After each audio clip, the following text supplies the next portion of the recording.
Matt. So once I know we're up, which we should be up in 2 seconds here, then I will hit record and fire up the podcast, and then really just want to hear from you guys on this whole experience. Benny, I do have the link up in the show notes now. Appreciate that. Cool. So yeah, looks like we are good. You guys all sound Benny, good. One more quick question while Mike's doing that stuff. Do you have any place in mind? What are you looking at? What part of the country? Where are we moving? Well, yeah. we're gonna rent in Coeur d'Alene for a bit and just want to keep an eye on the market, because everything's sort of nosediving at the moment, which is not good for the sale of our property right now. But we actually visited Tennessee and South Carolina sort of check out that area. But it was such a difficult experience traveling with our newborn baby and our 1.5-year-old that we decided if we can't even like go on a week-long vacation easily, well, we can't. How can we do a cross-country move? So we're going to stay local and, you know, immerse ourselves in the community that we've been establishing for the past 4 years up here, and sort of, you know, trust the plan, as it were. Go with the flow. And you'll probably be able to pick up things pennies on the dollar here pretty soon after. That would be nice, but we have to make sure we sell our property first. So, are you very close to Owen? Yeah, actually. I mean, we're gonna be a little farther away from him when we move, but yeah, he lives about 35 minutes from where we are right now, and we're actually going to see him on Tuesday. We're going to his son's 4th birthday party. Say hi to him for us. And I will. I think Mike is trying to get us on for a podcast here. So nice. We better turn it over to him. And yeah, give Owen a shout out or say hi to him for us, because love that dude. And I actually have some other friends we can talk after air who know Owen that live up there as well and connected with him that you may know as well. So great network up there, man. A lot of cool folks. That's the reason why we were hesitant to leave, because it's good people. Yeah. And we are Bear Tribe members. Oh, good. Are you on the app? I am on the app. I'm Alpha Warrior on the app. Nice. So are you just Bear then? He's Born Bear. Oh, okay. Born Bear. That's good. Okay. Are you guys going? I'm the original Bear. That's what I told Owen. I said, "Hey, dude, I'm the one that started this, but go for it." Right. OG Bear. Are you guys going to his 3-day festival he's having? Was that in September? It looked like. Probably not, just because I'm pretty slammed with doing Music in Sky, and that's gonna take a lot of my energy right up to that, because it's in mid-October. So I don't know. I'd love to, though. Maybe we can make it happen.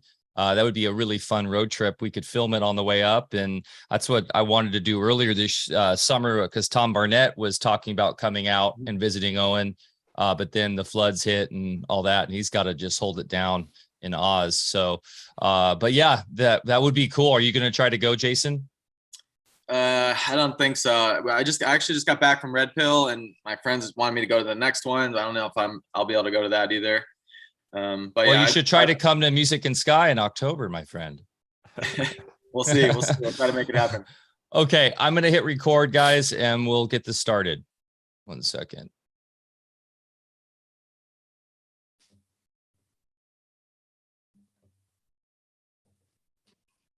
And boom, we're back for another episode of Alfacast. I'm Mike Winter, and I'm here as always with the wonderful, majestic Dr. Bear Paul Lando, coming to you live from the Smith River in the great state of Jefferson. Wow, we took a week off, Bear. That was wonderful. Allowed us to refresh a little bit. Thanks, everybody, for enjoying the Tinfoil Hat podcast replay that we put up last week. Has gotten a lot of amazing comments, and I'm glad we did that. Yeah, love Sam Tripoli. He's been a big supporter of us, and I think we're going back on that podcast again, Bear. I know I've been invited to come on to talk about Cordal. So thanks, guys, for checking that out last week. And it's good to be back live. We've had a wonderful summer so far. Lots of Alfa Vedic community visiting us, Bear. It's been just kind of nonstop every weekend, festivities going on. It's been quite a pleasure. It's been the greatest reward, actually, of doing this podcast and putting Alfa Vedic out has been the community, wouldn't you say? Yes, and while you guys are rafting and playing in the river, Deb and I are up here digging holes and planting and irrigating and doing all the heavy lifting. But hey, you youngsters need a little recreation. I understand that. Yeah, last week was the Gasky Raft Race. Shout out to Mark, Barb, Shannon, Ryan. Cruised up, stayed at the house. We took first place in our class, which was really awesome, and we took second place on best raft. We went down in a kind of island recliner Hawaiian. Hey, you would have liked this, Bear. The theme was Hawaii, tropical Hawaii. We were wearing Hawaiian shirts and had a built-in cooler for all of our non-alcoholic beverages. And I don't say that with tongue in cheek. We did not, I don't drink alcohol. So people were like, dude, what do you throw me a beer? And I'm like, I got kombucha, I got CBD. What are you into? But no, it was great. It was super fun. The river's really healthy right now. We had those late rains, kind of a cool summer, and we couldn't be happier with the state of the river right now. And I know same with you guys, since you pull all the water for the farm out of the river. It's so healthy, man. It's been quite a blessing this summer. But yeah, thanks for holding it down, you young ones out there on the farm, you know. You know, speaking of Owen Benjamin before the show, he gave you a shout out, Bear, saying Bear is the example of how we want to age, like dude crushing in his 70s, literally throwing boulders around and digging holes and putting fences up. And literally that's what you do. That's not an overstatement at all. If anything, that's an understatement. Yeah, been such a pleasure, though. Thanks, everyone, for your support. And Music in Sky, we've officially launched the tickets. Check that out, musicandsky.com. There is a $100 discount for Alfa Vedic family right now. So check that out on our Telegram. I'll also have it in the show notes below. That's active till July 22nd. You can get $100 off your ticket. Our guest today, Benny Wills, was at Music in Sky last year. Maybe he can give a little testimonial about it.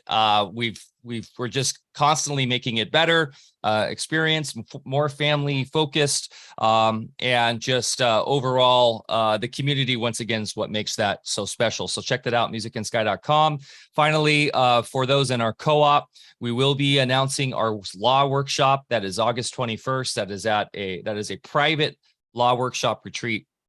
And that is for for co-op, executive co-op members and such. If you're interested in learning more, check out our executive co-op membership option, currently on Patreon, soon to be on our own platform. Anything else to throw in, Bear? Nope, that's good. Let's get into it. Okay. Today, this is going to be a fun one. Crushing the corporate narrative. Award-winning actor and poet Benny Wills returns to Alfacast to share how memes and creativity can be the most effective tools to bring down the NWO. Since the world is basically professional wrestling these days. Benny Wills, actor, poet, and communicator extraordinaire, returns to Alfacast with a special guest of his own. Jason is a graduate of Benny's Parrhesia, who heard about this empowering system after hearing Benny's interview with us last summer. As a result, Jason is now, crushing it. Simply put, Parrhesia is freedom of speech, the true freedom of speech, which comes when one speaks fluidly from the heart with emotions in check to unlock opportunities that many have yet to experience. Benny and Jason will share how creativity and Parrhesia communication techniques can be a vital and healing bridge in our polarized and ultra-opinionated world. Most importantly, these skills can effectively neutralize the corporate narrative where even facts prove ineffective against the mass hypnosis, especially when you have the fact checkers at the helm. For those that missed our last Alfacast episode with Benny, he is an acclaimed poet, MC, actor, teacher, and coach, and has appeared on stages and television sets around the world. He is also the co-creator of the YouTube comedy channel Joy Camp. Benny feels strongly that the world needs your voice. His Parrhesia training was created to this aim and has taken the meaning of free speech to new dimensions. Communication is the key to success, and Benny's immersive hands-on training has empowered many who have unlocked their voice and freed their speech through his brilliant methodology.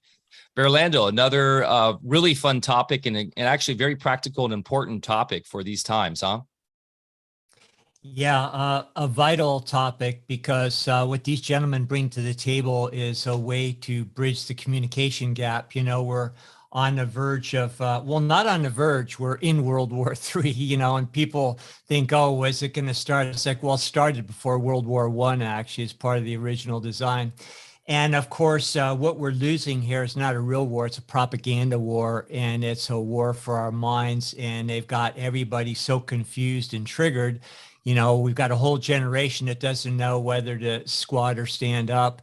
We've got everybody arguing, and nobody wants to hear actual information or share facts. It's just, you know, what team are you on, and then it's you against us. So we, against all odds, you know, it looks like we've already lost a war out there, you know, with all the control grids in place, and the arrogant class really thinking that they've got it in the bag. But one thing that most people don't consider is this is a war in consciousness, and we are the collective consciousness. And we have to end this polarization. And what it means is find a way to communicate with each other. So that's what Benny and Jason are going to talk about today. And thank you both for being here. Benny, thanks. We had a great talk with you last time. And then Jason, really wanting to hear your story, because I know you're a success story in Benny's system there.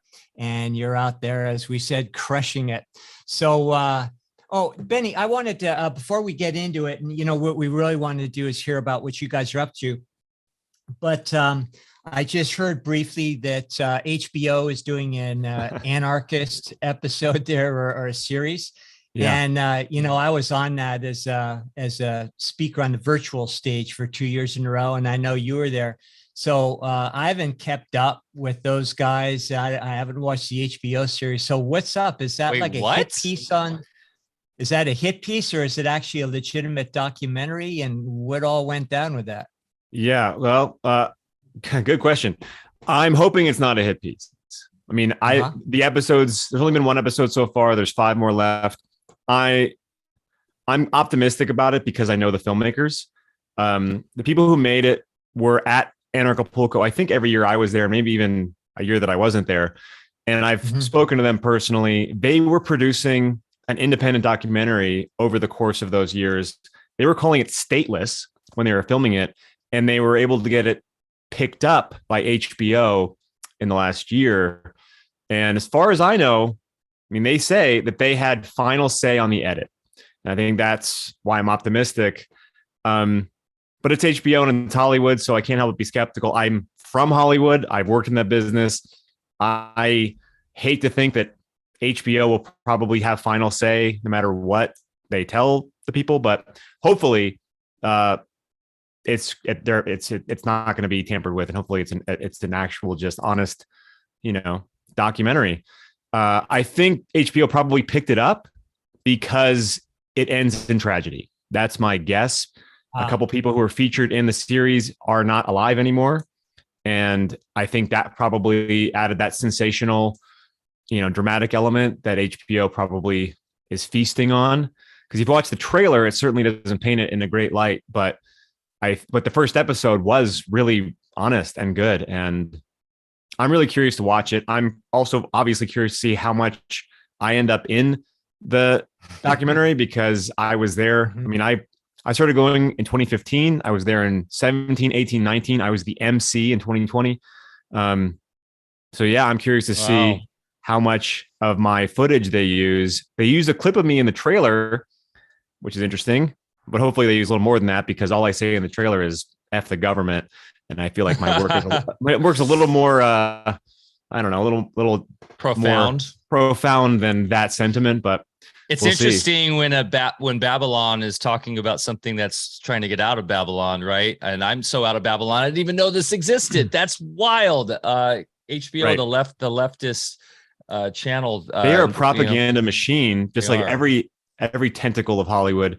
But if the filmmakers got final say, then I trust that it'll give a positive portrayal of what we were trying to do down there. The ratings are probably plummeting, so they're trying to, bring in programming that'll bring folks like us kind of back in, because since Game of Thrones, I think they've been hurting.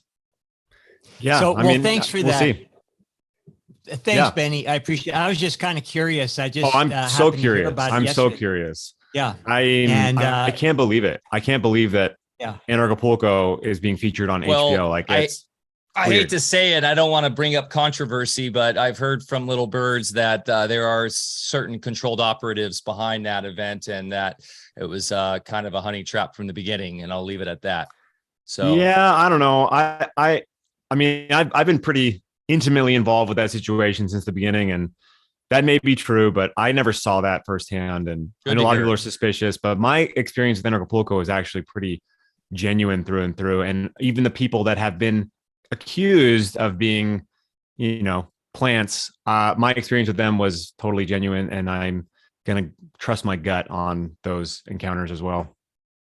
Beautiful. Yeah, we've had a lot of involvements with well-known influencers and got to know them pretty well behind the scenes. And then you hear, little birdies telling stories about them too. And we just say, well, it's not our experience. So I would just say, in fact, I think I chastised somebody on Telegram the other day or somewhere, unless you know somebody, firsthand, and otherwise it's all hearsay, and there's a lot of hearsay going on. If I'm being honest, like my gripe with Anarchopulco and anarchy in general from the beginning was the leaning towards the hedonistic in general with the event. Like they really promoted a lot of like do whatever you want as long as you're not hurting anybody else. And I think that's like fine philosophy, but when that's highlighted, it makes it look pretty bad. When I feel like the essence of it is, at the core of it, it's voluntarism. It's no masters, no slaves. We agree to consensual relationships where, terms we both agree on, voluntarism. I think that is beautiful, which is why I would go to that event.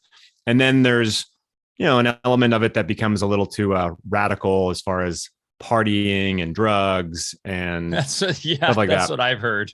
I've heard a certain founder likes to get, and I think wasted. HBO is going to love showing that. Yeah.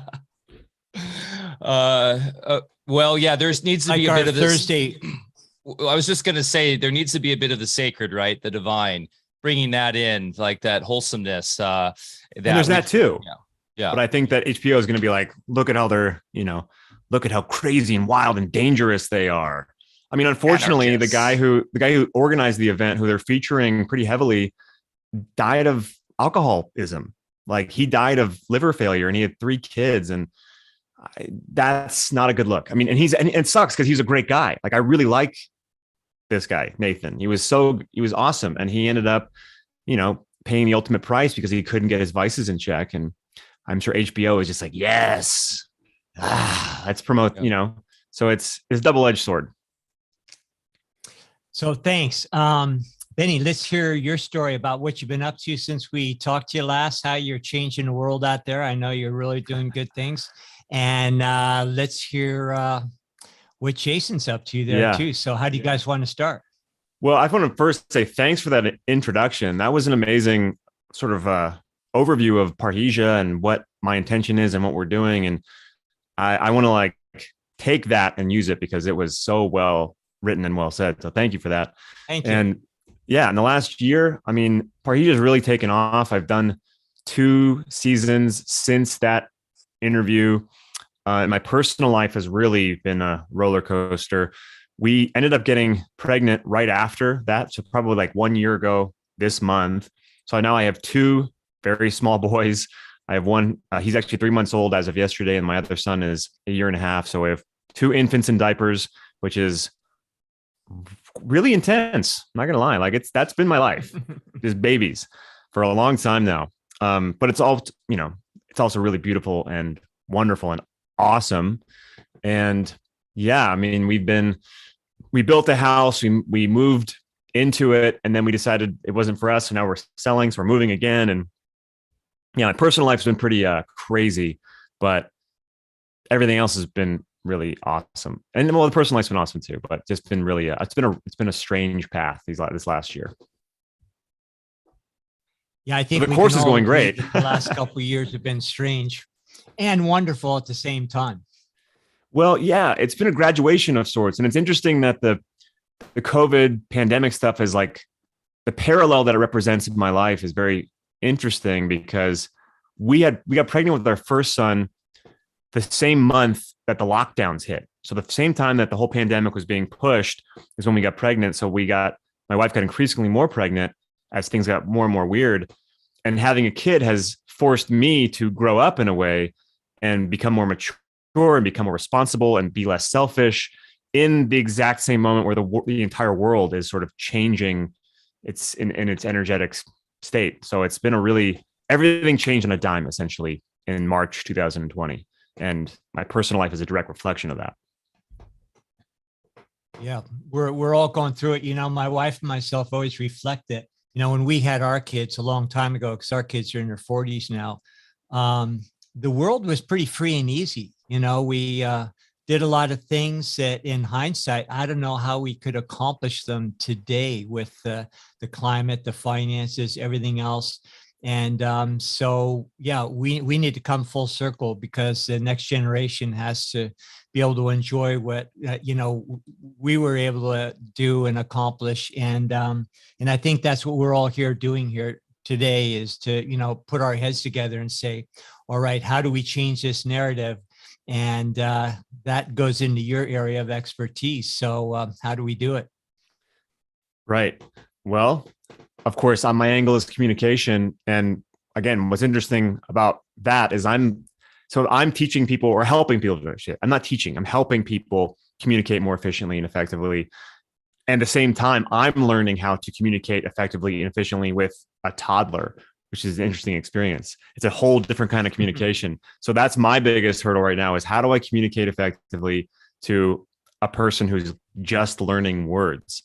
But yeah, I think obviously building bridges with communication is not only important, but essential to winning. And by winning, I mean not being conquered through division.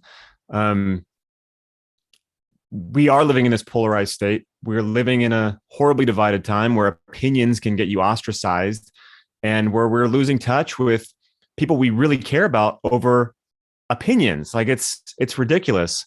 So yeah, I created Parrhesia again because of COVID, because of the pandemic, because I saw how bad the division was getting. And it made me step up my game. So I went from being, sort of a sketch comedian and a poet to being someone who's really helping and wanting to help people. And it's going really well. I think Jason is a living testimonial to that. And I actually love to hear his thoughts on it. Thanks, Benny. Yeah, it's been fantastic, right? When the lockdowns happened, I was actually trying to take a couple courses, Toastmasters, and I was going to take like 3 or 4 every day of the week. And then those all got shut down. And to backtrack a little bit, the reason I was doing that was I grew up very high level athlete. I played at the University of Maryland for soccer on the men's team. We won a national championship, Division I, a couple ACC championships. So, and then I went to play professionally, played one game. I got a head injury that has gone on for almost a decade. So I kind of had, it almost felt like the last 2 years was the macro of my story as the microcosm, reflecting back on that now. And I quit my corporate job. I coached and taught for a couple of years, got a corporate job. I quit that to focus on my own health journey as I was failed by the medical system many times over. And just as I was going through that and working on speaking to kids at churches, schools, and sports teams, and I was going to cater my specific parts of my story to whatever that organization needed, everything shut down. So I first lost my dream when I got that head injury. I lost what I thought was going to be a 10-year professional career. And then once I made it out of that and I figured out I want to go and help kids, that's something I'm passionate about, I'm good at, I have a lot of tools to give them, I lost it again. So that's when I really kind of dove in and started seeing how things really worked. And once I wasn't able to take Toastmasters and I saw Benny on your podcast, I told myself I have to jump on this. And taking this course has been really amazing for me because not only did I see myself as an athlete my whole life, but I was more of like a math guy, problems. I'm more introverted. I like to observe and reflect a lot. And, as you go through school, you're ranked and judged. And I wasn't, good at English or reading or writing or any of that stuff. So I never read a book freely on my own, K through 12. And being able to take Benny's course and to say, hey, that was all nonsense. You do have a lot of powers within, and Benny's empowerment and his tutelage and the skills and tools he's provided me has said, hey, this has been here the whole time, and everything that's been stuck in here is now able to get out and take a lot that's seems really big and turn it into a small little 3 to 5 minute piece that's very, very powerful and really just goes straight into the soul of the listener. Fantastic. Yeah, I'd like both of you to elaborate just more on that method. And then Jason, maybe tell a little bit how you've been applying it, in real life. Benny, just a quick comment. You talk about communicating with a toddler, and I see great parallels between the consciousness of a toddler and perhaps the system that you've developed. So because, true. I look at things more on a physiological, neurological level. And there's a point in time when a toddler starts, speaking through abstractions, which is words. And there's something that is triggered neurologically at that point where we start externalizing ourselves more. And then at the same time, we do it at the expense of our inner understandings that are just natural as toddlers. And I've been involved in systems, on that level, where you retrain yourself to not just come from the neurological side, but also to, incorporate that part consciously that we had naturally as a toddler. And as you know, communicating with a toddler, you don't need words. There's just this amazing, communication that goes back and forth. It's not just dependent on abstract symbols. So I wanted to throw that in. Again, I look at things within a different context, and you've, wonderfully put that into a system that you can pass on to other people. So tell us how you do that. Well, with a toddler or with my students, because with the students, I go from the outside in is the way I like to describe it. And I start with what is most people's number one fear, which is public speaking. Now, people often think that my course is a public speaking course, and I really emphasize that it's definitely not a public speaking course, but there's an element of public speaking in it, because not only are people afraid of it, but learning the skills that can help you be a good public speaker can help you in any conversation or any confrontation thereafter. So I start big. Here's how you talk. Here's how you communicate an idea to 1,000 people at once. Okay. And then from there, we start whittling it down. How do you have a conversation with your loved one, or with your mom, or with your cousin, or with your next door neighbor, or with a doctor, or with the checkout person at the grocery store?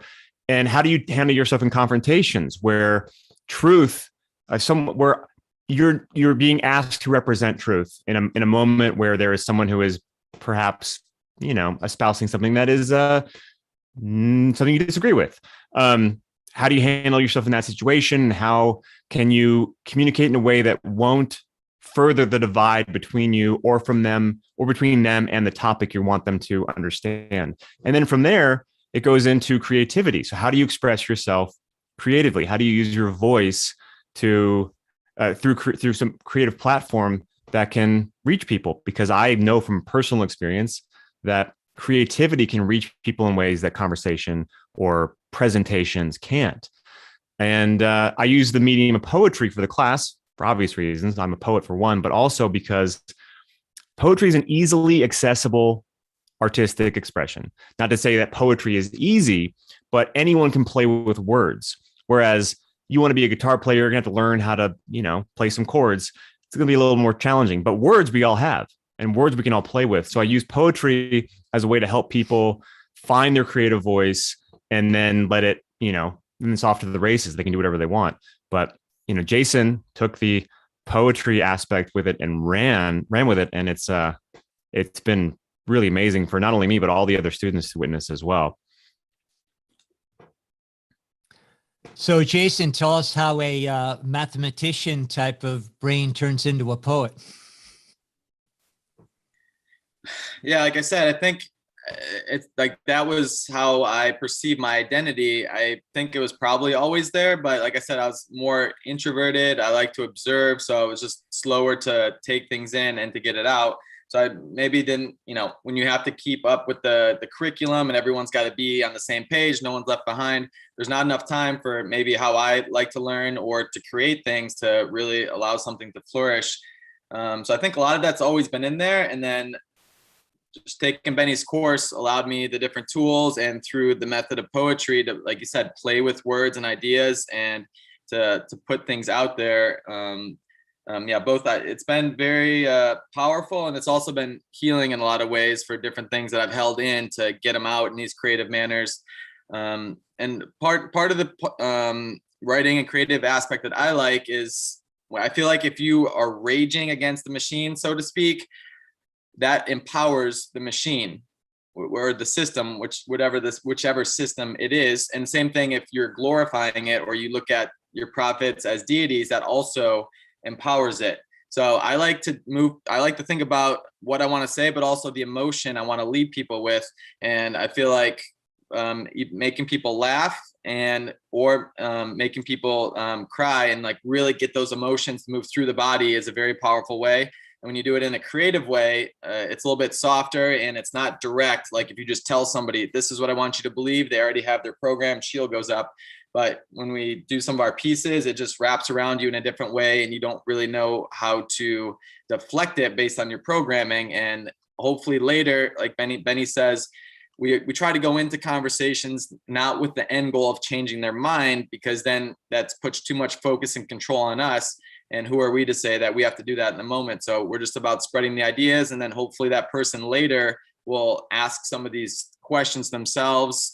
Once they're in that state where they're laughing or crying, it's a little bit easier to get there than when you're either praising a false authority or you're raging against the other side. Really well said. And I also want to piggyback on a point about poetry, is that it focuses you to have discipline with your own thoughts. So you can have all these ideas and thoughts about certain topics or certain individuals or certain structures, but unless you really hone it in, you may not be able to ever articulate it or explain it. So it's like forcing yourself to articulate your own thoughts. So it becomes a very pointed expression of abstract thinking, which can be really helpful in communicating ideas. And like he said, therapeutic. So you're helping yourself. It's like releasing. It's like a pressure release valve. I'm now going to let all this out into something that's fun and pointed. And it can help you then, after you write a poem about it or write a song or whatever, you can now explain that topic better in a conversation because you've honed in the thoughts. Yeah, you've sharpened the spear to pierce the hearts. And it's really exactly that kind of heart-to-heart connection versus the ego-mind mental state that makes this course seem so amazing, because you're not challenging somebody, you're just trying to connect with somebody. Is that a fair assessment? Exactly. And so often we do think, I got to like have my ammo ready. If I'm going into this dinner party, I'm going to have to make sure I say all these things so that they hear, and that's not going to help anything. So the first thing we're really trying to cover in the course is identifying your why, your intention. What do you want? Why are you saying what you're saying? Why is it important for you to bring up this topic? Why do you want this person to think differently about it?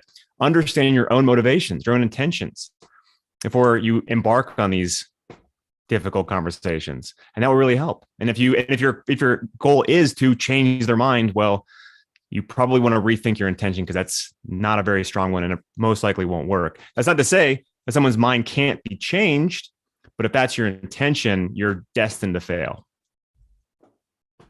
Yeah. People don't want their minds changed. People don't want their minds changed. No. So anyway. It sounds like it's really a system of psycho-spiritual therapy that somebody has to make those internal changes before they can effectively communicate with other people. So brilliant. It's giving people, it's intention. Like I was an actor. I studied theater and theater acting and just acting in general for 25 years. And the most important element of being a good actor is understanding your character's motivation. I mean, if you're doing a play, you have to know the arc. Where are you starting and where you're ending? And if you give it away, then it's not interesting. You have to have a want. What does the character want? What drives this person? What is their motivation? That's like drilled into you learning how to be an actor. And that can be applied to real life. Like, what is your intention? What are your goals? if you don't have a goal, then you're going to be aimless. So it really helps, have intentional conversations and intentional, relationships. And also to have a philosophical foundation behind your poetry. Obviously, great poets are typically deep thinkers, right? So it forces you to kind of really start to get one with yourself and what is your cosmology, your philosophy behind what you're writing down. And that, of course, will have a great impact on those you're speaking to through your art, because they get to kind of play in your world a little bit. And it's not so much, this is my point. It's more like, this is who I am and this is how I be. And this is who I am. This is an example of what I do, not. And so it's more just like, hey, check me out. Not this is, I love that. I love that. That's what art's all about, right? Right. Yeah. And what the class exposes also is that everybody's a poet. Everyone's a poet, which means everyone's an artist, which means everyone's a creative. I mean, we are creations ourselves. Creativity is our birthright. It's in our DNA. And a lot of times, and kids access it. I mean, my toddler's playing and creating all the time, but it gets dulled over time, or the doubt creeps in and we think, well, I'm not good enough. I don't have the experience. I don't have the talent. No one's going to be interested. No one wants to hear it. And we just self-defeat ourselves into producing nothing. And it's a waste, because I think we're all capable of producing not only one masterpiece, but masterpieces if we allow ourselves to do that. And again, in like this very broken, weird world we live in, it can be, like Jason said, therapeutic. If you have a creative outlet, man, it can help you so much with coping with all the nonsense we're dealing with, and just life in general, because life is weird and has an expiration date, and you can have that existential dread. And if you have an outlet for that, you can find yourself, more content and happy and with a lighter disposition daily. And maybe talk a little bit about memes, because social networking largely these days is the antithesis of everything you're talking about. It's just people hating on each other. But memes is, breaking ground and kind of, softening that whole arena as well. So, you're the master of memes. So maybe you can speak on that for a little bit. And then, Jason, we can get back to you in a minute, and you can tell us more how you're applying all this in your real life.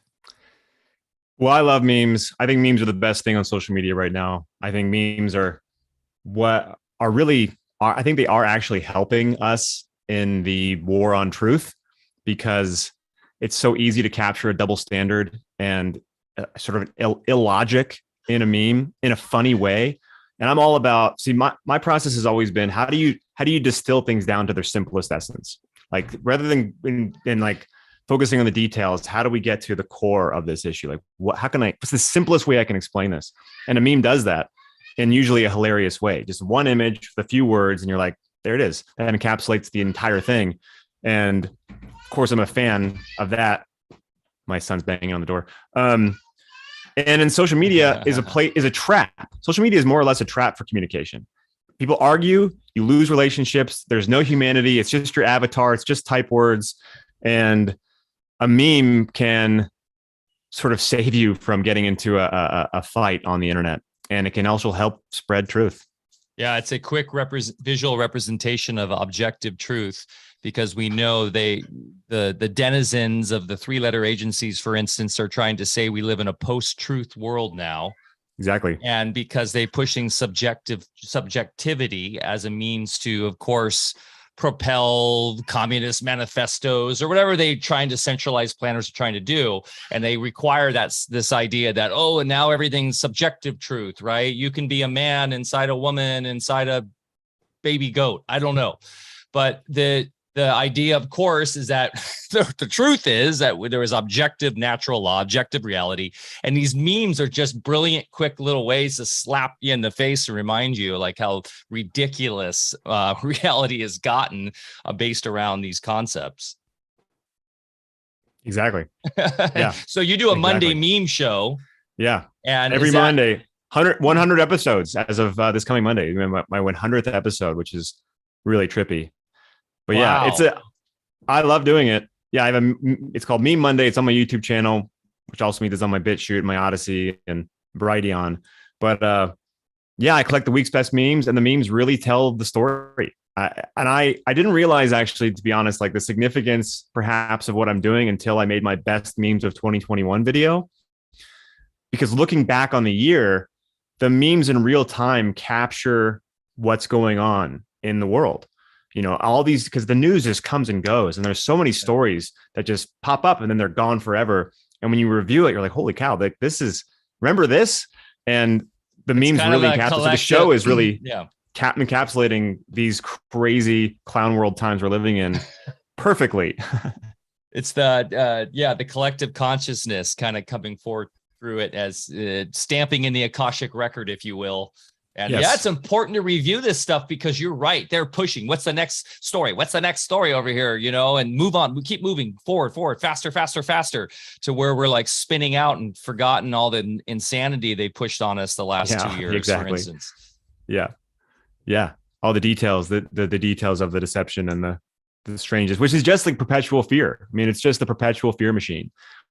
And that's what you've also noticed when you look back at the memes from the year. It's like, remember when monkeypox literally like 6 weeks ago was like gonna be the next COVID, or all the different variants from last year, or all the nonsense. I mean, it really just comes and goes. Or remember when the Taliban came back into the news for a minute? I mean, it just is like rapid fire fear porn all the time. How magically during COVID there was no more shootings or any terrorist attacks. Like, and now they're back. Was so powerful that it would even stop that. They were afraid of. They were being kind and socially distancing, but you know the masks came off and the shootings came back. Oh man! So Jason, I'm curious how you've taken this. So first of all, I don't know if we said this, but you found Benny through Alfacast, through Alfa Vedic, which is badass. So another reason why you're here. So you've listened to the show, and so obviously are familiar with a lot of we talk about. And one of the core things I talk about is the hero's journey, right? Is finding out what our path is, what our soul's purpose is, what we've contracted to do from our higher self on this plane during this time. Have you felt that you found that through this course, and how are you going about this in your life now? Yeah, the course has helped me a lot because, like Benny said, whether I'm speaking to a large group or in most days, small groups, or especially my wife, my kids, my family, it's been a huge impact. And a lot of it's not even just speaking, but it's also practicing how to listen, because if we're going to speak, we can't have everything pre-planned. We have to listen to what the other people are saying, what they're feeling, what their direction they're actually coming from. And then we have to be, it's kind of like a read option in football. We have to have multiple different things in mind. And then depending on our read, how the conversation's going, we have to be able to be flexible and adjust our response. But yeah, it's been huge for me. And especially like last year, I mean, in January of 2020, I was one of the first people that ordered masks, as I didn't know about this or anything else. And then at that time, strangely enough, I was getting in trouble because I wasn't supposed to have them. Only we're supposed to save them for the medical community. So then people are getting mad at me for that. And then later, when I decided not to wear one anymore, obviously everything flipped. But yeah, it's just going into different businesses or establishments, like just mentally preparing myself, because these people that they say are on the front lines, they're forcing them into confrontation and conversations that they aren't equipped to have and should not be having.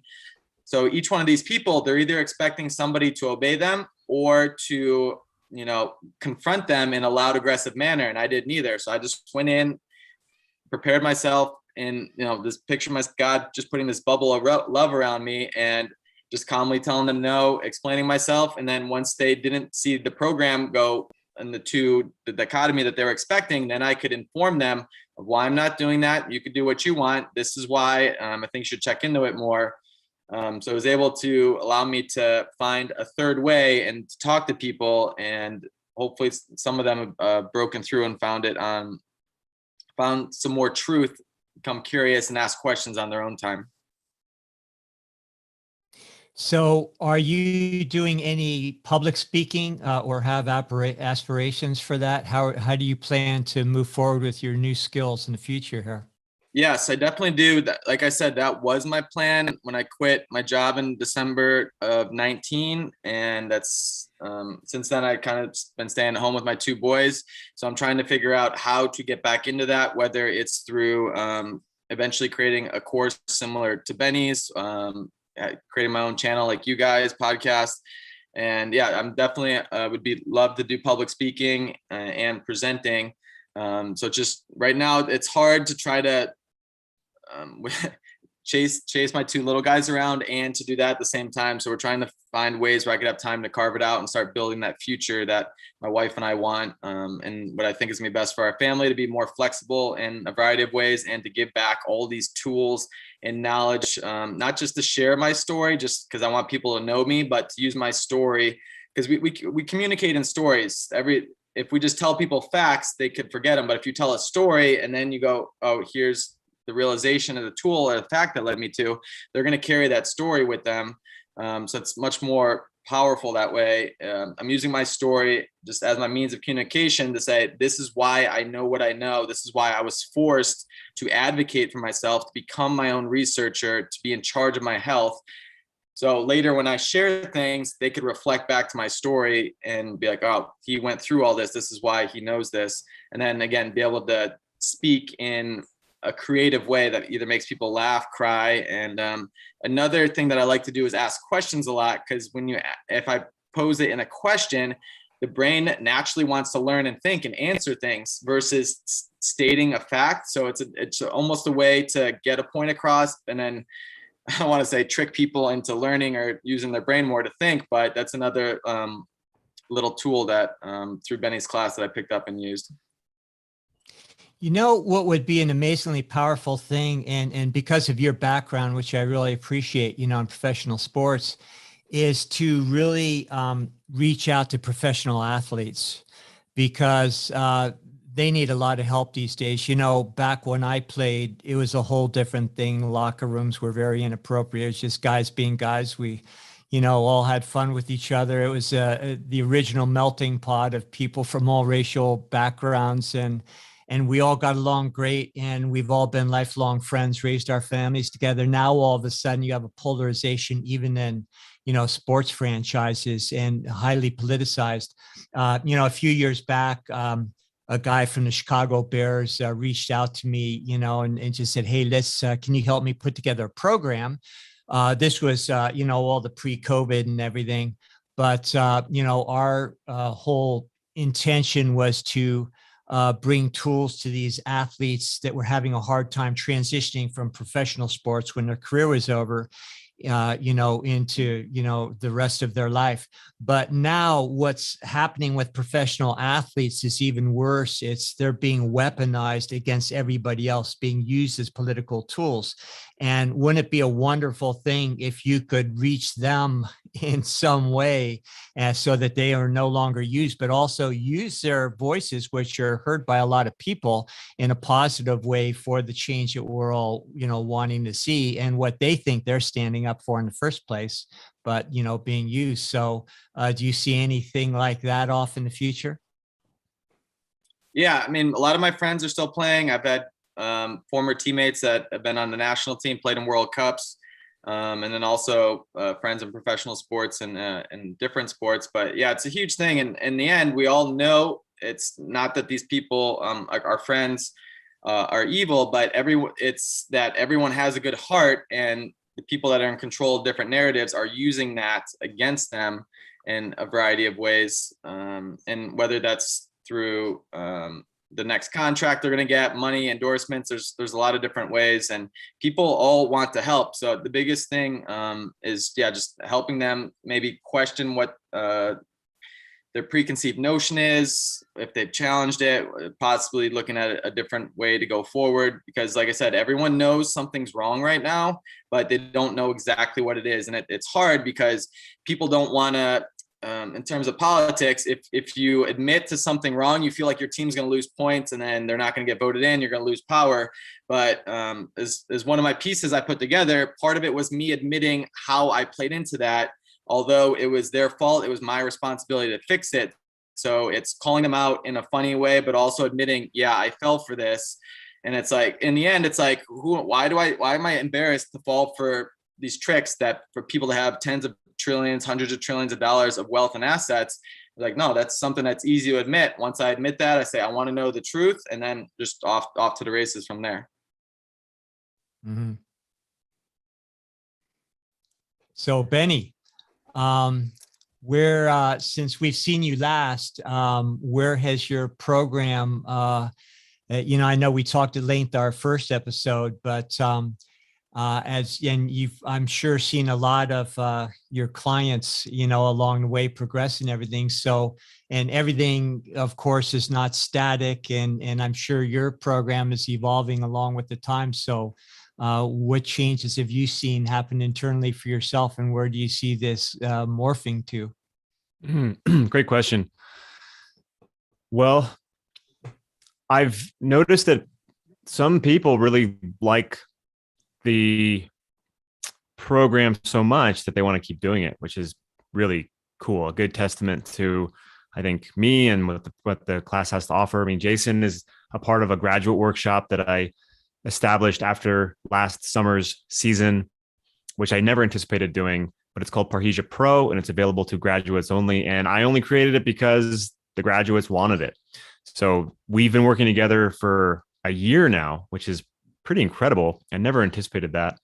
And as far as growth goes, I had some initial intentions, motivations, goals with the course, and there's aspects that have emerged from it that I didn't see coming.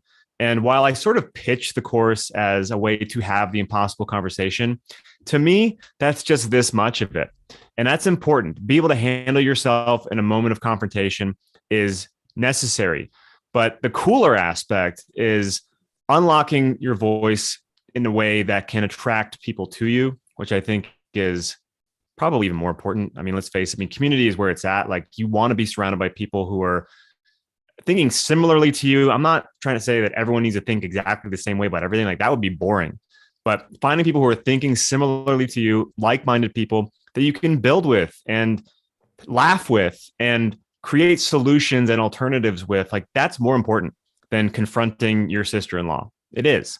And that's a cool byproduct of the course. So that's been something that's been, if I were to lean into an aspect of it more, it would be that. Like, how do we take this to the next level? Like, okay, now that we're out of Parrhesia training 101, what's the next level? And that would be, let's figure out how to use our voices in a way that really creates the solutions and the alternatives to the system that we need. Because if you are not reliant on the system, then the system can't hurt you. We need to be able to make the system obsolete. Like, that's the goal. So that would be where I'd want to go with it next, is like, let's find each other. And whether that's online or offline or both, I mean, both are important. So, because then you'll also feel a little less crazy, a little less isolated. A lot of my students are feeling like they're all alone. It's really easy to feel like you're all alone because we have zero mainstream representation, 0% at this point. So, and I think that it's ridiculous because we're everywhere. People are questioning things everywhere. But we're made to feel isolated. We're like bullied into submission, and shaking that off and having the courage to speak out, or speak up, I should say, not speak out, but speak up, and realize that there's people all around you, wherever you are in the world, there's people around you in close proximity who are thinking similarly to you and recognizing problems similarly to you. And you got to find those people and team up. And if at the very least, just have a barbecue together and like become friends. Well, and at most, like, build something and create something together. Where you focus your attention is where your reality goes. So if you're looking towards lamestream as the reality, then yeah, you're going to be let down. But one thing that we've noticed with like Alfa Vedic community, for instance, and all the people visiting us, is like, I feel like we're inundated and totally surrounded by like-minded people now. And it's amazing. And I think nothing feels better. I think they're coming. So there's the greatest gift of COVID is that it initiated a mass awakening. And I'm glad you said that, because I was going to touch on that a second ago, because based on Jason's story, one of the other reasons why I created the course when I did was not only just to help people, but I know full well that when you first switch on and start seeing things a little more clearly, your impulse is to scream from the rooftops and tell everybody and do it in a really unhinged manner because it's important. So your impulse is correct, but your execution of it is not usually helpful. And I know because I've been there. And yeah, I've been there too. That was me 2010 on Facebook when I was having my first child and the vaccine issue. I was just like, I got to tell everybody these vaccines are killing all the kids. And it backfires. It totally backfires immediately. I have a character on Joycam called the conspiracy guy. Yes. Who's the turd in the punch bowl. And that's a mockery of myself because I was that guy. So that's the phase you go through. So I'm there to say, okay, I see that COVID is like a big enough event that's going to like have a ripple effect. So it's going to further enslave some, but also free a lot of others. And I want to be there to catch those who are getting freed by this, because I know that their impulse is going to be to start yelling at people and fire hosing them with information. And especially the way that things are set up right now, if you do that, you can get completely cut off by your friends and your family. You'll be completely censored online. So you have to know how to handle yourself once you are switched on. And that was like one of the main reasons why I created the course when I did, because I was like, okay, I want to help people who are waking up because of this. Beautiful service to us and our community. And it is all about community. And I think what's been a really fun to see in the last year is these different pockets of community. Like we talked about the Bears, the Alfa Vedic community, friends like Kelly Brogan, and she has an amazing community. We're all coming together now. It's like these little federations that are being created and coming together. And we are outnumbering the lamestream, because a lot of the lamestream people, what is their community? Their community is literally professional sports, the Oscars, what the news is saying, and then traditional kind of going to kids' soccer games maybe, or things like that, which we know was completely disrupted and destroyed by COVID. So I think the mainstream normie has actually lost a lot of community, and that's helping in their awakening. So the tide is definitely turning right now. Yes. While censorship is frustrating, it's a great indicator that we're onto something big. If we were completely off base in the things we were claiming and saying and bringing to the table, they would have no need to censor us, because we would expose ourselves for being ridiculous. Truth fears no investigation. So the censorship proves that we're on the right track and that more and more people are getting it. So they have to, it's like whack-a-mole. They're trying to keep the mole down, but we're going to keep popping up somewhere else, because the truth is undeniable and you can't suppress it for too long, especially when you're dealing with outright nonsense. Like, it's so obvious now. It used to be a little more veiled. Now it's like right there. It is blatant. And our president and our commander in chief just came out and said we need to start getting a budget for the second pandemic that's coming. It's like, dude, they're just straight up. He just straight up says it now. I know. Yeah, it's absurd. We're living in just absurd. I think clown world is an apt term, because it just feels clownish. Yeah, I was just sharing this article of our friend Hannah Maria. She went to for Pride Month now, or what soon will be Pride Year, right? And then we'll have Hetero Month. But basically in Helsinki, she was she went to a library reading of it's not even like a trans person, right? These are straight up transvestites, right? It's literally a clown. It's a man dressed up as a female clown that's freaky looking, talking to children in a library. That is, talk about a blatant reality representation of clown world. There you go. Literally scary clowns dressed up as an opposite gender, telling stories to our kids. I mean, it's just, you can't even make this stuff. It's absolutely ridiculous. And then people who support that stuff, like, this is how crazy it's gotten. Like, they think that's the cause. Like, that's what we have to fight for. We have to fight for trans rights and for the drag queens to be able to teach our kids in school. And so that's the revolution. 4-year-olds learning about sexuality. Like, that's insane. Well, it's the ultimate psyop too. It's the psychological warfare, because they're literally using a clown to Yeah. you know, and it's even for real legit trans people where maybe you did reincarnate in the wrong way, something got messed up or whatever. Now you are being represented by a clown as well, so it's causing you mental anguish as well as obviously increasing more divisiveness, because those who are on the moral right, let's say, are going to get more and more angry when they see some kind of psychotic looking clown speaking to their children. So once again, it is created, it is developed, it's a psychological warfare technique to create more divisiveness, more conflict, more anger. And so literally your Parrhesia course is a counter to this in a brilliant, beautiful way. It is more needed than ever. Yes. And one of the aspects of Parrhesia, the word, not my course, but I guess my course therefore, but the word itself implies speaking truth to power. Parrhesiastes is one who speaks truth to power. And there's a guy named Michel Foucault who wrote an essay about Parrhesia, who said, if we don't exercise Parrhesia, if we don't have Parrhesia in our culture, it leaves the door open for the masters to run amok. So we literally need Parrhesia in order to not let tyrants rule us.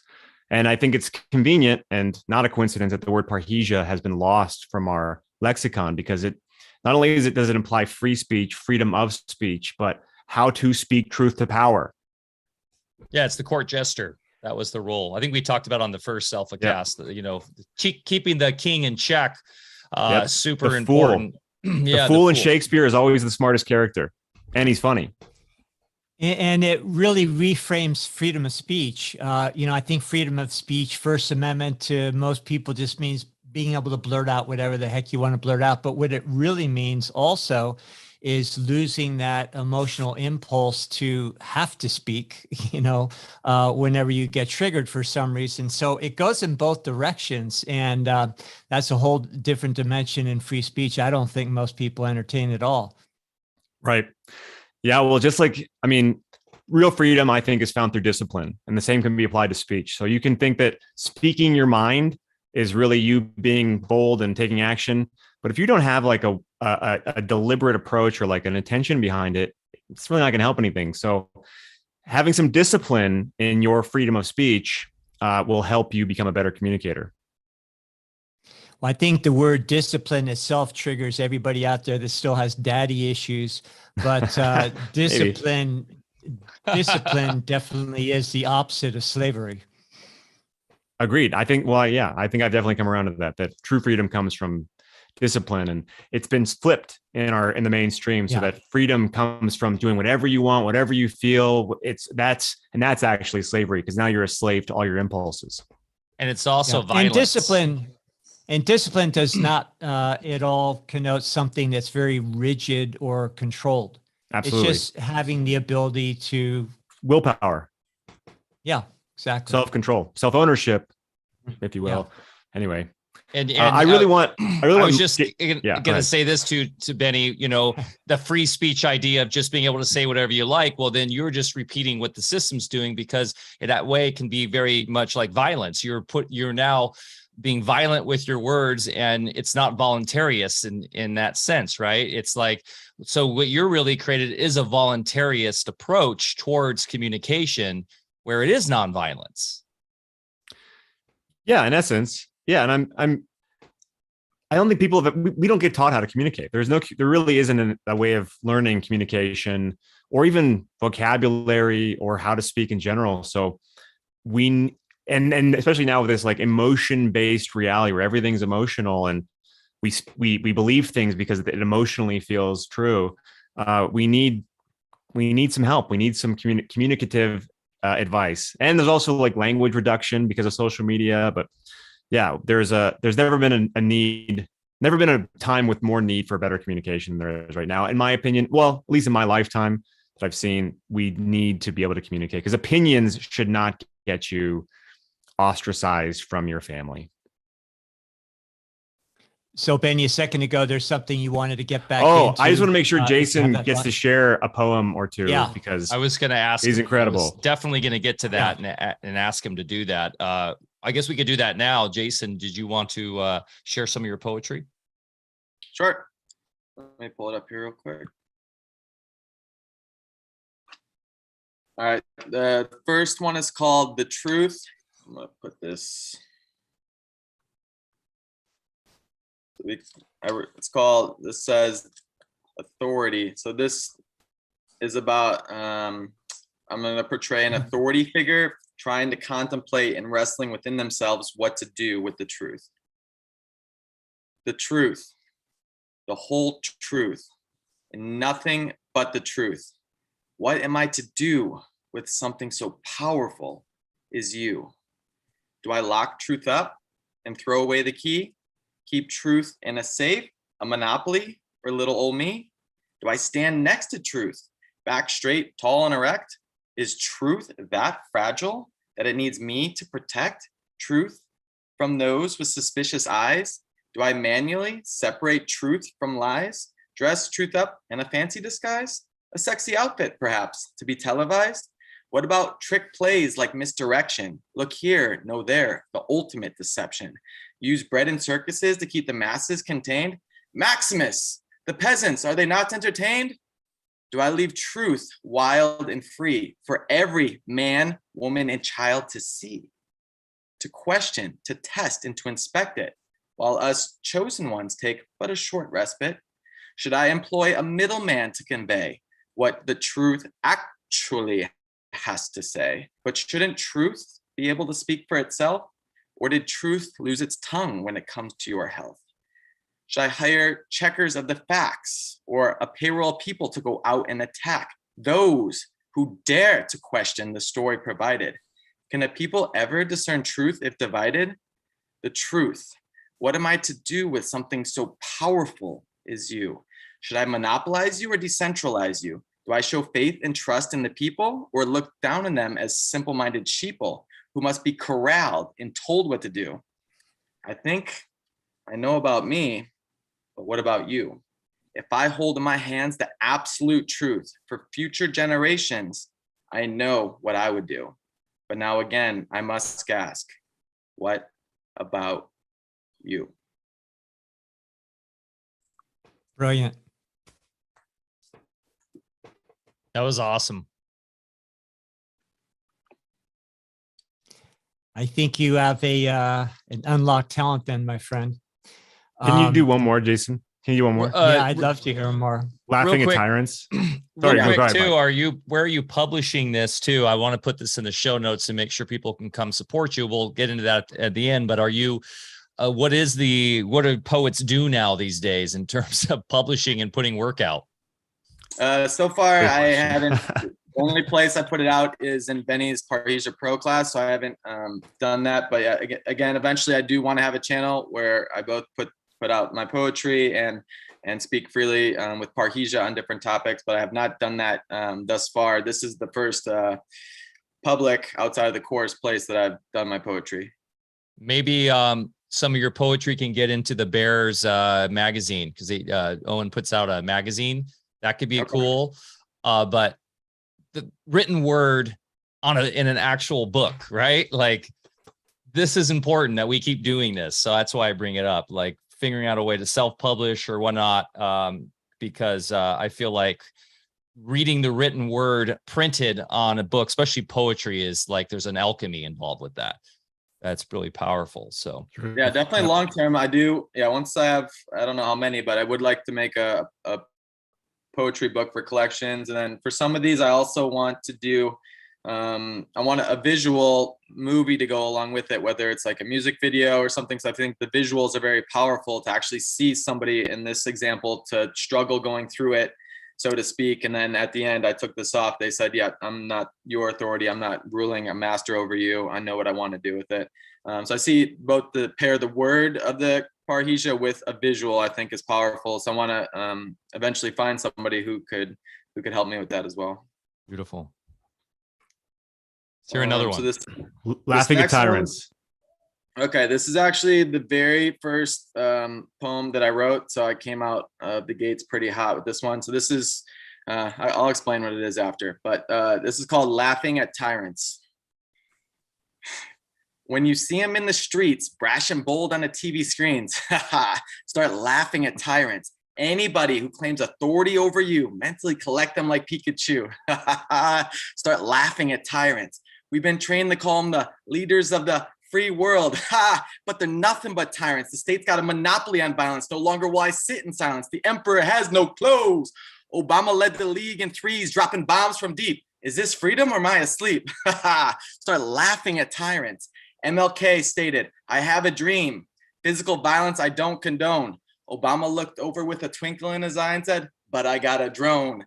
Donald Trump, the big bad orange man, miraculous savior to the conservative clan. Freedom lovers, he's the same Horcrux you swore to destroy. Soon you'll cease playing you, child, like a toy. But he's the best president of our lifetime. Pretty low effing bar, but he says he likes the flag. It was that easy to set him apart. But was it really so? Could it really be? Just before the order of the new world went globally, Donald Trump came to set us free miraculously? But was it really so? Could it really be? The power always lies within you and me. Start laughing at tyrants. The Hunger Game makers provide the script. Fox News, CNN, blah, what a trip. You're either with us or against us, left versus right. Like WWF, Royal Rumble, they coerce us to fight. The right shouts, own the libs. The left responds, own the cons. In the end, we're all getting played. We're being used as pawns. Obama, I saw that you were false, so I assumed Trump was true. Attacked Hillary, played me with that false dichotomy. As a critical thinker, now that trick won't do. You know why the Dems took it away from old man Bernie? Now I see it crystal clearly. It always had to be the lovely Miss Hillary. The stage had to be set. Trump versus the Wicked Witch. The cons needed a show where they took out that, oh, there's one thing I know for sure, America. It's that Donald Trump will never be president. So the one person Obama called out became a White House resident. You two played it up like you were enemies, like an amateur. I fell for the trap. I walked right into it blindly, but now that I see it, it's like, holy crap. You two arrived on each wing as a savior, but you're false in my eyes. I see through your disguise. You both are nothing but divide. There's only one true Lord, and that's Jesus Christ. We laugh at you. We laugh at you. Two sides of the same coin. You're nothing but tyrants with a monopoly on violence. No longer I will sit in silence. The emperors have no clothes. It's time to recognize if you want to truly be free, the power has always been with the people like you and me. You silly tyrants. Amazing. So you have a good future in rap as well. Yeah, that one, it just brought out a lot of different emotion. And that was, as Benny said, that's how I played with the words and was able to accept responsibility in the scheme as I played my part, while also laughing and digesting it and coming through it. And then taking these perceived authorities and bringing them down to our level or even below, because people that try to coerce and manipulate and steal and scheme can't be equal with us. They have to be below us. So that was a fun way for me to put that all together. Yeah. Fantastic. Yeah, that hits on so many levels, because not only is it kind of a freestyle tactic there, which though the youth enjoy. And I think this, you could help really inspire a lot of youth to starting rap, groups and stuff, speaking more to this way, like original hip hop was, right? Very conscious and stuff. But then too, that is the tactic. It's like, laugh at them, laugh at the freaks that think they're in power. For sure, man. That was awesome, dude. Great job. Thanks, guys. Yeah, appreciate it. amazing. Yeah. And if you have any more you want to share with us, feel free. But you guys take it wherever you want to go. Well, I just want to let people know that the next season of Parrhesia starts in 1 month from now. So let's say mid to late August. And I have about 10 spots left in my workshop. If you want in, I'd love to have you. There's a discount, Alfacast. Put it in the coupon code when you sign up. Get a little discount for listening and finding me here. And yeah, it's super exciting. So I think the link's in the description for this. If you have any questions about the course, feel free to ask me, benny@bennywills.com. And check out Meme Monday, this coming Monday, for my 100th episode, which is pretty epic. And if you do watch it, you sign up for the meme mailing list, you get all the memes from the show delivered to your inbox the next day. So you can use them. Spread like a virus around social media. The only real virus. And Right. so you know what I'm envisioning too with all these Parrhesia graduates that are, and if we have any more like Jason, wow, you could create your own network, and then boom, there you go. You have a new comedy network, poetry, entertainment that's coming from Gnosis, right? From True Logos, and give these guys a platform, because yeah, the written word's great and books are awesome, but that was a great point you made too, Jason, about doing like visual representations via video edits, animations. That now you're looking to employ other creatives that might have left Hollywood, right? That or maybe an animator or a graphic designer. And now you guys create your own network. You jump on Chordle, so you're not ever censored. You have ability to microfinance yourself. Now you're entrepreneurs in the new space. And that's where I envision all this going, right? We build up our own systems, our own media platforms, and it's happening. Yeah, for sure. And also just to sort of piggyback on that, but on the course in general, like Jason's writing amazing poetry, but the poetry again is just a stepping stone to help unlock your immense creative potential. There's a woman who is in the second season who is a sketch artist. And as a result of the class, she really stepped into being a cartoonist for truth. And she has a weekly comic strip now. I think it's weekly. Anyway, she does it often. She really stepped into it. But she does cartooning comic strips because of Parrhesia.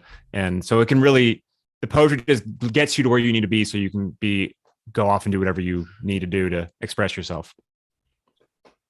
The revolution in art, because we know art has been historically kind of captured by this sort of left mentality, right? For decades. It's weird how that seems like all the artists that somehow rise to the top have this sort of leftist collectivist mentality that seems counter to common sense and natural law. So to be able to have this sort of natural immersion, or excuse me, a natural growth of artists now really speaking truth is really positive to see. We're seeing it everywhere. Where do you see that going, Benny, in the next few years? Do you see also this trend of kind of countering this? Because you came from Hollywood, you know what I mean. It's like everybody knows this. Well, I think it's one of the best tools we have is a creative approach. I mean, like what Jason just did with that poem, you're able to take all these ideas and thoughts and opinions and really distill it down to something that's very direct and pleasing to the ear. I mean, when I write poetry, I'm always thinking, how would I feel if I was listening to this? I mean, it's melodic, so it has a way, like, you want to keep listening to it. And I also know from doing Joy Camp over the years, sketch comedy, that people often will say to me, "Man, I wasn't able to talk to my mom about this topic until I showed them your video about chemtrails, or I played them your poem about vaccines, and now we're having a conversation again." Or it's the first time I've talked to them in 10 years because I shared one of your videos. Like, what's interesting about that is I can't reach my family with my stuff, which is really, it doesn't make any sense, but I can't reach my family with my poetry, but someone else can use my poetry to reach their family. Yeah. It's very bizarre how it all works, but as long as it works, it's all that matters.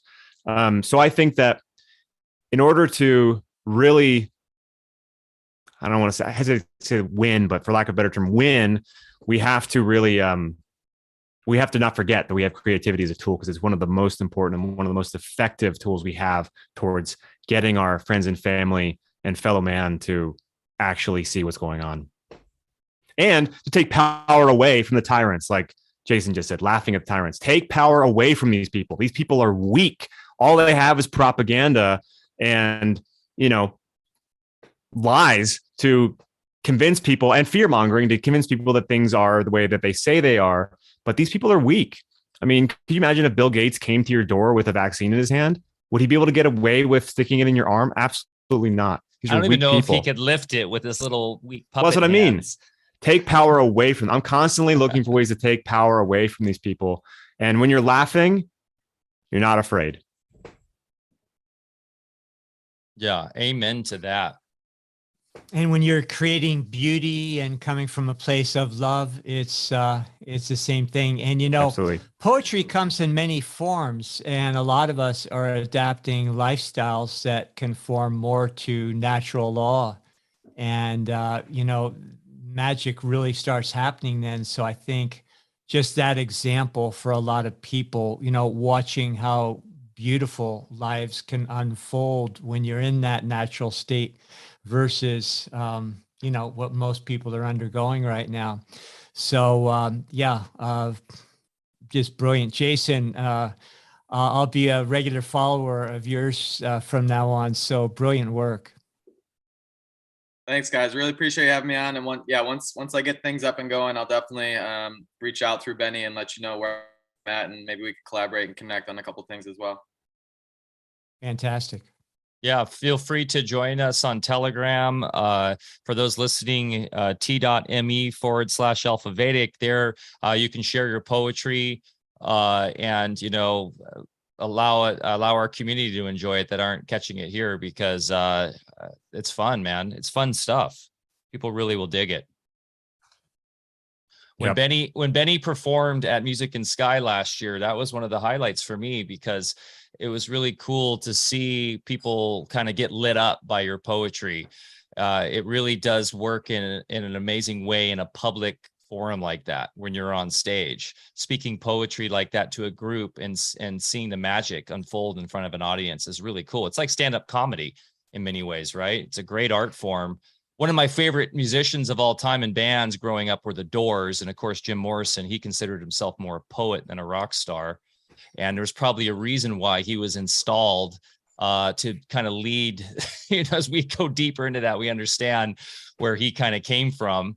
And but have the future poets of this world, the future rock stars speaking real truth is where we're going. So welcome to the new age. And yeah, guys, appreciate you so much. So I'll have the links in the show notes, not only for the course and the discount code, but also ways to find Jason. If you have that, Jason, if not, we can add that later. Any final things you guys would like to mention before we wrap this up? Oh, just appreciation for you guys having us on and giving Jason a platform is really awesome. And yeah, I'm hopefully going to be able to come to Music in Sky. My wife and I have been talking about it. We are going to see if we can make it work, even with the two youngsters. We did have like a 4-month-old at the last one, as was the youngest, I believe we had, and a lot of 1-year-olds, 2-year-olds. So it's a family event. So it's just the 1-2 punch of the two in diapers. Like, it's a lot, but yeah, we want to make it happen because it seems like a lot of fun. We love, we're from Southern California. Well, I'm from Southern California. We met in Southern California. We have so many friends there. I would love to go back and, just enjoy that experience. We will be also having Luminary Village again, which is now I was talking to Dr. Edith yesterday. She has like 4 or 5 now unschooling communities that have popped up throughout the whole Bay Area, and they're all coming. So there'll be a big presence of parents there that are out of the system, that are literally unschooling their kids in these little micro village communities they're creating, mostly right now in the Bay Area, Greater Bay Area. So they'll be there. So Benny, if you are looking to network with parents that are already kind of doing it before your kids get into more, in the school age, that would be a great networking opportunity as well. And for anyone listening too, that is awesome. big focus for us. Yeah. So yeah, I am. That is really interesting to me, because I'm seeing now more than ever what a big job it is to be a parent first, but also how to protect them from the intense propaganda. I mean, it's intense and it's everywhere, and it's conscious and it's subconscious. And I want to make sure that my boys are unaffected by it, or that they can definitely spot it in its tracks so they know what to avoid. So I'd be curious to know other parents' tactics who have kids who are a little older than mine, who've been already doing such a thing. So we are all about networking with parents. And imagine having a Parrhesia type course with kids, right? Like imagine having them right out of the gates, integrated into the unschooling or whatever kind of educational platform people are into. That's my next creative endeavor. Because I have my poetry book that I really should publish, that I have lost track of. But my next creative endeavor is really going to be focusing on either children's stories or children's poetry to get for the children, because the target is always the children, and I want to make sure that children have entertainment and things that has freedom, truth, and just positive vibes throughout it. So that's my next creative project. Speaking on that, Benny, we started having our kids in the 70s, and we saw this coming back then. In fact, we were living off grid when we first had our first kid there, and I was just doing shifts in the hospital, and then spending most of the time there at the homestead. And so they went completely through homeschool. We did two-step them into the university system only because they elected to go. But by that time, they already had their minds solidify as far as, how to exert your own will force. And so they didn't succumb to any of that. And again, now they're in their 40s and they have a very, clear sense of purpose, can see through everything. So as long as you don't institutionalize your kids in any way, or, let them be exposed to any kind of medicine, as we think of it, or be exposed to fake food, anything, that they throw at us these days, people just naturally turn out pretty well. So our kids, even though we did all that before it was fashionable, they're doing just fine now. And the gratifying thing I see with all of this exposure now is more and more people are electing to do the same. In fact, they see it as a necessity and not even an option anymore. Yep, absolutely. And the bad news is the programming and the propaganda and the demoralizing comes from every direction, every single facet of society, whether it's education, entertainment, advertising, et cetera, et cetera. It's all there to control you. And look how hard they have to work to try to make that work. They work overtime. And all it takes is one moment for a person to snap out of it. So no matter how institutionalized someone is or how indoctrinated or programmed, you can still be liberated. And that's beautiful. Yep. So liberation is instantaneous, whereas indoctrination is like consistent every minute of every day. And I think that's beautiful. And I can testify to that because I was that person, and it can happen to anybody. Beautiful. Fantastic. Yeah. Hey guys, thanks so much for joining us today on this lovely talk. If you are attracted to working with Benny, check out the link below. Like we said, you can use the discount code Alfacast. Is that correct, Benny? Yeah, Alfacast. For a discount. That was a 10% discount.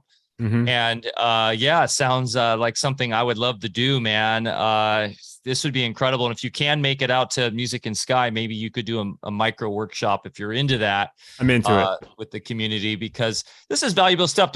One thing I have seen in the community of the quote unquote awake is this bit of cynicism where it's like, oh, humanity's doomed. Let's just, find a homestead community in the mountains and wait for the collapse. And it's like, that's never going to work. Never going to work. We have to make the bridge to the new world by connecting with every soul around us and having compassion for every soul around us. That's hard, really, really hard to do when you've got normies that are just zombies out there, but you are doing it right. And it's because as they awake, we're waiting for them. So in any way we can assist them towards that awakening, the better. Yes. Yeah. And if you're hopeless, if you're feeling like all is lost, then they've already won. If you're sitting there thinking it's pointless, they're too much, the trajectory is too bad, it's all gonna fail, it's all gonna be bad, well, then you're helping them. They have you exactly where they want you. So I'm definitely there to try to lift people back up and get them out of that feeling of hopelessness and loneliness and back into a feeling of productivity and action and optimism. Beautiful, brother. Precisely. And thanks to both of you again for being with us today. Benny, always good to see you. You guys good reconnecting today. And truly a pleasure getting to know you, Jason. Keep up the brilliant work. We'll be following you. So thank you for being with us. And if you're ever out in the West Coast, we'd love to see you. We got a nice place on the river here for you. So you've always got a home out on the West Coast. Awesome. Thanks, guys. Appreciate it. Thanks, everyone. Thanks for joining us. if you enjoyed this chat, please give us a thumbs up, share with your friends and family. That really helps us. Yeah, go to Be Sovereign if you haven't yet. If you're on YouTube still, Be Sovereign is where we're putting up a lot of our stuff, everything. And it's fully, censor proof because Sayer G's behind it. And he's really been backing us on that.